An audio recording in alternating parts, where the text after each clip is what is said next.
धर्म भावना आती है। 12 भावनाओं में धर्म भावना आती है।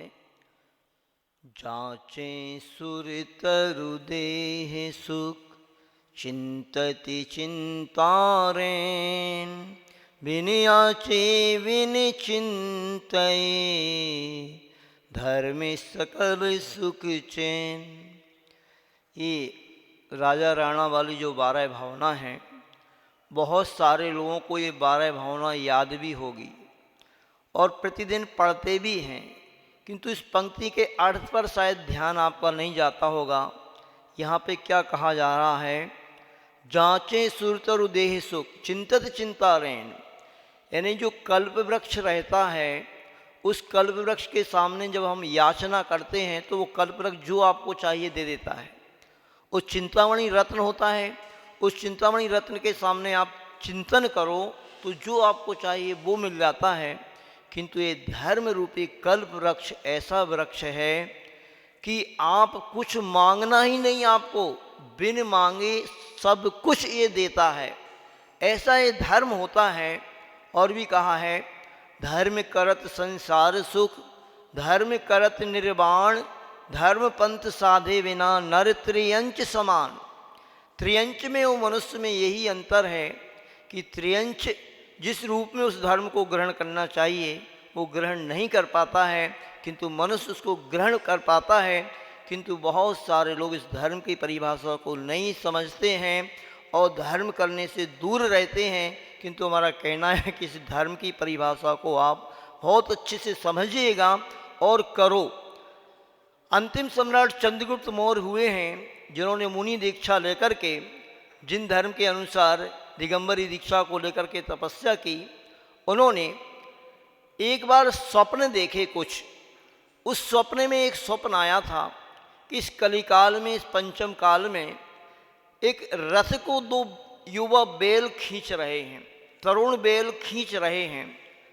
बाद में उसका रहस्य उन्होंने बताया कि इसका मतलब है, जब भद्रबाहु स्वामी से इसका रहस्य पूछा गया तो बताया कि इस पंचम काल में इस धर्म रूपी रथ को आगे जो बढ़ाएंगे वह तरुण युवा लोग बढ़ाएंगे।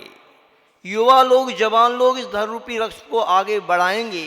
किंतु आज वर्तमान में अपन देख रहे हैं कि युवा तो सबसे धर्म में पीछे दिख रहे हैं, किंतु वो धर्म को आगे बढ़ाएंगे। ध्यान रखना, जिनको गुरुओं का आशीर्वाद मिलता है, जिनको गुरुओं की प्रेरणा मिलती है, वह जरूर युवा लोग ही धर्म को आगे बढ़ा रहे हैं। और आप देख रहे हैं कि आचार्य गुरुवर विद्यासागर जी महाराज के संग में जितने भी मुनि हैं, आरिका हैं, ब्रह्मचारी भैया हैं, ब्रह्मचारिणी बहनें हैं, सारे के सारे युवा ही हैं। तो ऐसे इस धर्म मार्ग को आगे बढ़ाया जाएगा जिन लोगों का गुरुओं का समागम मिलेगा।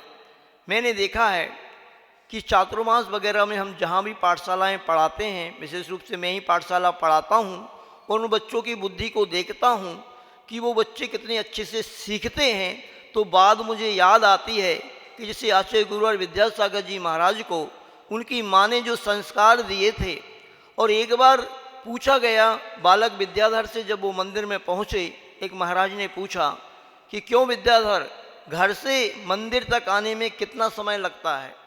तो बालक विद्याधर ने उत्तर दिया था, 27 बार नमोकार मंत्र पढ़ने में जितना समय लगता है उतना समय मुझे घर से मंदिर तक आने में लगता है। तो एक माँ के ये संस्कार थे, ध्यान रखना। एक माँ बहुत बड़ी संस्कार की दात्री हुआ करती है।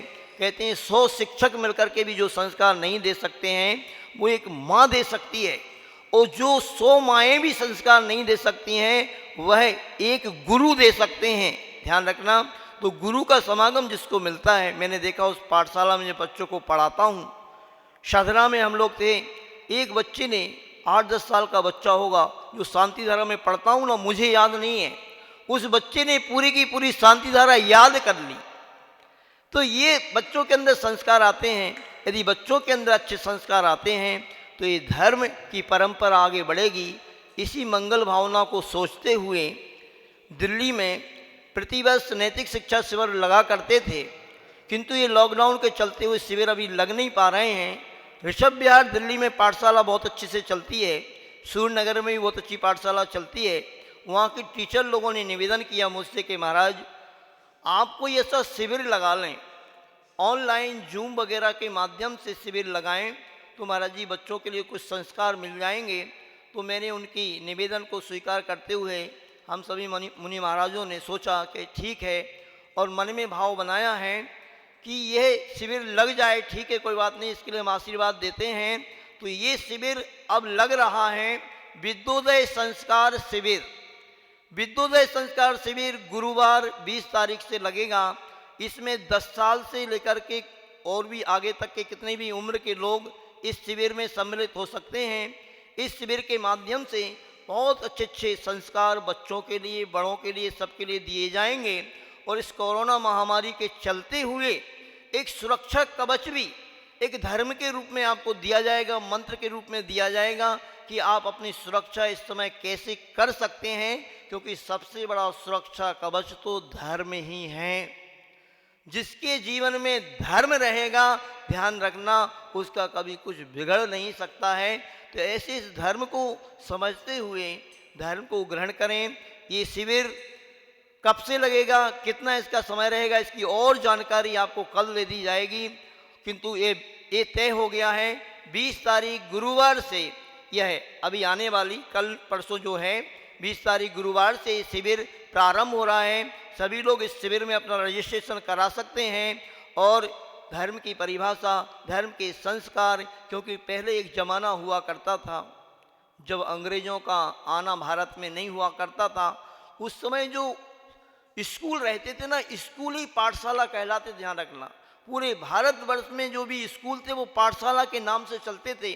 और उन पाठशालाओं में, उन स्कूलों में बच्चों के लिए धर्म की शिक्षा भी दी जाती थी और लौकिक शिक्षा भी दी जाती थी। किंतु आज वर्तमान में धर्म की शिक्षा तो गायब ही हो गई। बहुत सारी जगह साधु संतों के आशीर्वाद से पाठशालाएं चल रही हैं। उन सभी पाठशाला के विद्यार्थियों के लिए, बच्चों के लिए विशेष हमारी ओर से यह संकेत है कि इस कोरोना काल में, इस लॉकडाउन के काल में आपके लिए विशेष आपके लिए अनुभव और अच्छी अच्छी बातें देने के लिए ये शिविर ऋषभ विहार कॉलोनी वालों ने निवेदन किया है, टीचर लोगों ने।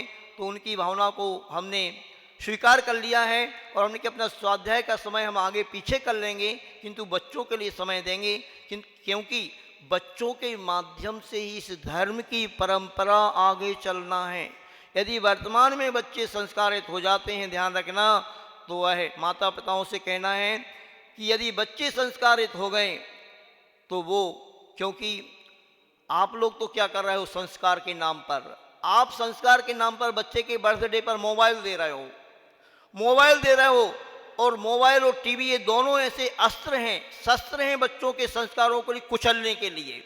इन संस्कारों को मिटाने के लिए अस्त्र शस्त्र आप गिफ्ट में दे रहे हो, तो इनसे बच्चे कैसे दूर रह सकें। ये बच्चे इनके माध्यम से किस प्रकार के कुसंस्कारों में पड़ रहे हैं, इसकी शिक्षा आपको इस शिविर के माध्यम से दी जाएगी। और बच्चे यदि संस्कारवान बन जाते हैं तो 50 वर्ष तक, कम से कम कोई बच्चा 10 साल का है, 20 साल का है, 50-60 साल तक इस धर्म की परंपरा और आगे बढ़ जाएगी। नहीं तो मुझे ऐसे लग रहा है कि जैसे अभी लॉकडाउन चल रहा है ना, हमेशा के लिए मंदिरों में ऐसे ही लॉकडाउन लग जाएगा। क्योंकि इन बच्चों के अंदर यदि संस्कार नहीं आते हैं तो ध्यान रखना, मंदिर में कौन आने वाला है? इन मंदिरों में कोई नहीं आएगा, कबूतर ही घूमेंगे बस, और कोई नहीं आएगा। क्योंकि आज वर्तमान में ऐसा ही वातावरण चल रहा है कि बच्चों को कोई संस्कार ना तो घर से मिल रहे हैं, ना स्कूल से मिल रहे हैं। तो संस्कार नहीं मिलेंगे तो कुसंस्कारित बच्चा तो शैतानी बन सकता है, ध्यान रखना, ना इंसान बन सकता है, ना भगवान बन सकता है। तो इन बच्चों के लिए संस्कार बहुत आवश्यक हैं और संस्कारों के लिए शिविर लग रहा है। इस शिविर में आप बच्चों का रजिस्ट्रेशन कराएं और अच्छी शिक्षा को प्राप्त करें, यही भावना है। बोलिए आचार्य गुरुवर विद्यासागर जी महाराज की जय।